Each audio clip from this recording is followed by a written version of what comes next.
माननीय रामविलास पासवान जी के साथ मित्रता भी थी, पार्लियामेंट में भी साथ रहे, केंद्रीय मंत्रिमंडल में भी साथ थे। और सबसे बढ़कर जो मैंने पहली बात कही कि वो मित्र के रूप में भाई थे।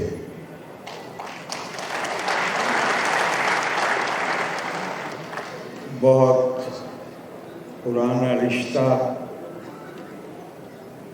उनकी आत्मीयता, अपनापन आज सब कुछ जैसे एक बार फिर से हमारी स्मृति में सब बातें घूम रही। और ये भी कह दूं कि 86 में सरकार छोड़ने से पहले जब मैंने मंत्रिमंडल से त्याग पत्र दिया था तो मैं तो मंत्रिमंडल में था, वो विपक्ष में थे। तो जैसे अभी कुछ चिराग जी ने कहा, जब मेरे विभाग से संबंधित प्रश्न होते थे तो कोई वो रू रियायत नहीं करते थे मेरे साथ। ये अलग बात है कि वहाँ पर बहुत सख्त प्रश्नों के बाद जो पूरक प्रश्न पूछे जाते हैं, उसके बाद अक्सर ऐसा होता था कि शाम को हम उनके यहाँ खाना खाएं या वो हमारे यहाँ खाएं, लेकिन कोई रू रियायत नहीं थी। बिल्कुल बहुत शानदार व्यक्तित्व था उनका। और मैं मानता हूँ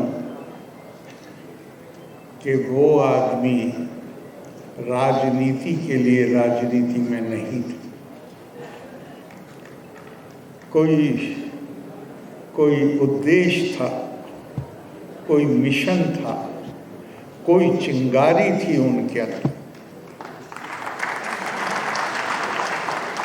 और अगर हम ये कहें कि वो जो ऐसे लोगों के जो स्वरहीन थे, जिनकी आवाज़ उठाने की ताकत नहीं थी, वो उनकी आवाज़ बन गए। जो कमज़ोर थे, शक्ति विहीन थे, रामविलास जी उनकी शक्ति बन गए थे। रामविलास जी बेशक एक संसदीय क्षेत्र का प्रतिनिधित्व करते थे, लेकिन उससे बढ़कर वो पूरे देश के गरीब, कमज़ोर, वंचित उनका भी प्रतिनिधित्व करते। और मुझे अगर सही याद है तो उनकी जब वो हमें छोड़ के गए और मुझसे अखबार वालों ने पूछा तो मैंने उस वक्त कहा था, वो मैं याद कर रहा था कि मैंने क्या कहा था। हाँ, तो मैंने उस वक्त एक शेर का इस्तेमाल किया था, 2 लाइनें। मौत उसकी है करे जिसका ज़माना मातम, यूं तो दुनिया में सभी आए हैं मरने के लिए। वो प्रेरित व्यक्तित्व था। जैसे स्वामी विवेकानंद जी ने कहा है कि वास्तव में जिंदा तो वो हैं जो दूसरों के लिए जिंदा रहते हैं और बाकी तो मृत कराए हैं। और जिस तरह अब मैं आज इस भीड़ को नहीं देख के, बल्कि अब 6 महीने से कुछ ज़्यादा ही समय हो रहा है, मैं यहाँ बिहार में हूँ। बिहार के बाहर का भी आपसे कहता हूँ, 5.5 साल केरला में था।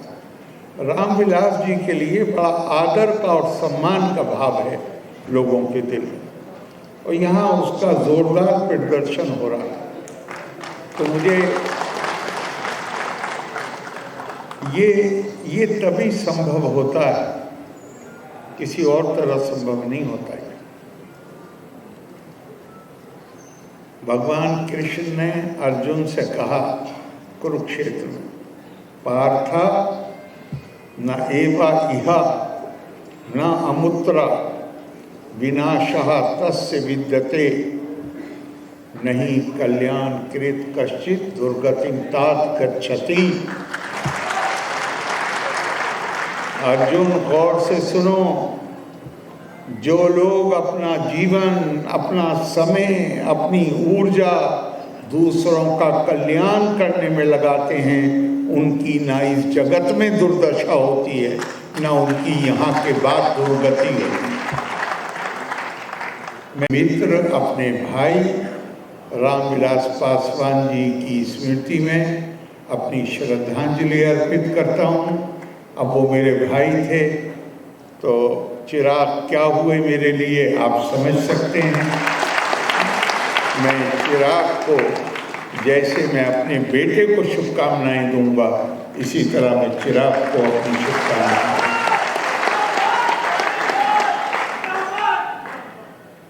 और बस उन्हें एक बार दिलाता हूँ चिराग को कि भारत ये वो भूमि है जहां आपके पास चाहे जितने बाहुबल हो, चाहे जितना आर्थिक बल हो, चाहे आपके पास कितना ही भी बौद्धिक बल हो, लेकिन भारत में हमेशा इज्जत और सम्मान उनको मिलता है जिनके पास नैतिक बल होता है। इसी को हमारी परंपरा में आत्म बल भी कहा गया है और नैतिक बल भी कहा गया है। और ये अगर ना हो तो लोग किसी को याद नहीं करते हैं। रामविलास जी की विरासत ये नहीं है अकेले कि वो बहुत ही सक्रिय सदस्य थे संसद के, वो सक्षम प्रशासक थे, मंत्री थे, अच्छे दोस्त थे। उनकी असल ताकत थी कि उनके पास नैतिक बल था। वो नैतिक बल, जैसा मैंने पहले कहा, वो नैतिक बल आता है जब आप अपने लिए नहीं जीते, जब आप दूसरों के लिए जीते। मैं आपको, आपने इतने सारे वीडियो दिखाए, आपकी जो कल्पना है बीटों की, उसके में आपने जो जो आगे आप योजनाएं कार्यान्वित करना चाहते हैं, मैं आपको अपनी शुभकामनाएं देता हूँ। और इससे मुझे सिर्फ आप ये योजनाएं लागू योजना के लिए योजना नहीं है, बल्कि आप बिहार को विकसित देखना चाहते हैं। मैंने कई दफा कहा है, मैं आज फिर मेरा दिल चाह रहा है कहने के लिए, ये बिहार के लोग, बिहार के बाहर, अभी चिराग जी कह रहे थे कि कोटे में पढ़ाने वाला भी बिहारी, पढ़ने वाला भी बिहारी, लेकिन कोटे जाने के लिए मजबूर। ये बिहार के लोग, बिहार में राज्यपाल की शपथ लेके 2 दिन बाद मुझे किसी कारण से नहीं, कई महीने पहले का प्रोग्राम था मैसूर में राष्ट्रभाषा का। वहाँ अगले दिन गया, केंद्रीय सरकार का कार्यक्रम था। मेरे एक मित्र बहुत ही मरणशैया पर थे और उनका 3 दिन बाद देहांत भी हुआ। मैं वहाँ से उन्हें देखने के लिए मुंबई गया। अस्पताल में वो थे, सारा कमरा क्या कॉरिडोर भी भर गया। क्यों?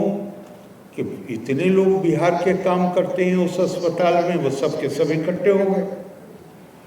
तो वहाँ लोगों ने मुझसे पूछा कि आप केरला में 5.5 साल थे, केरला में और बिहार में क्या फ़र्क लग रहा है? तो मैंने कहा भाई 2 दिन में मैं फ़र्क तो नहीं बता सकता, समानता बता सकता हूँ। उनका समानता क्या है? मैं केरला के बगैर पूरी दुनिया नहीं चल सकती और बिहार के बगैर भारत नहीं चल सकता।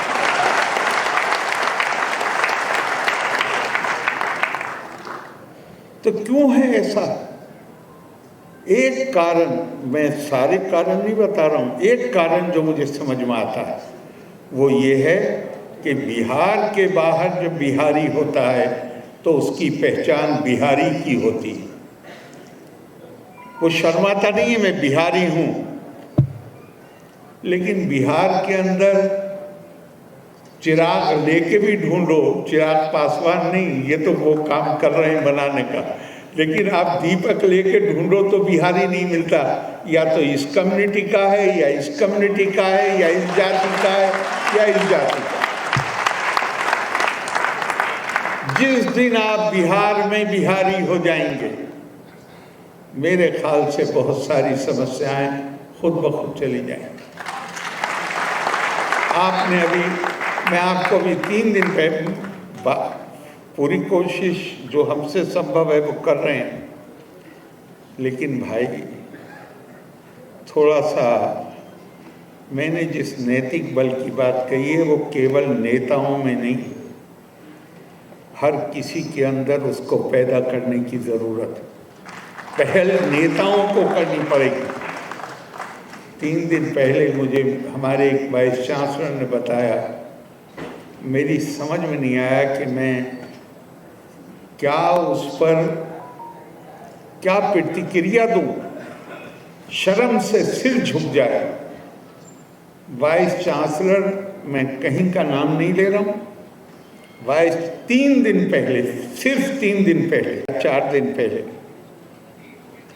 इम्तिहान हो रहा है, वाइस चांसलर सरप्राइज विजिट पे पहुंचते हैं, प्रिंसिपल बैठा हुआ है और उसके सामने हर कमरे में नकल हो रही है, मोबाइल फोन, कॉपी, किताब, सब कुछ अलाउ। अब वाइस चांसलर पहुंच गए तो बाकी सब जगह से तो गायब हो गया। एक कमरे से अकेले 24 मोबाइल पकड़े गए। अब यहाँ का जो गंभीर छात्र है वो कोटा नहीं जाएगा, चिराग जी, तो कहाँ जाएगा? जो पढ़ना चाहता है, और पढ़ने में मामूली नहीं है, कितनी तादाद है जो जाती है?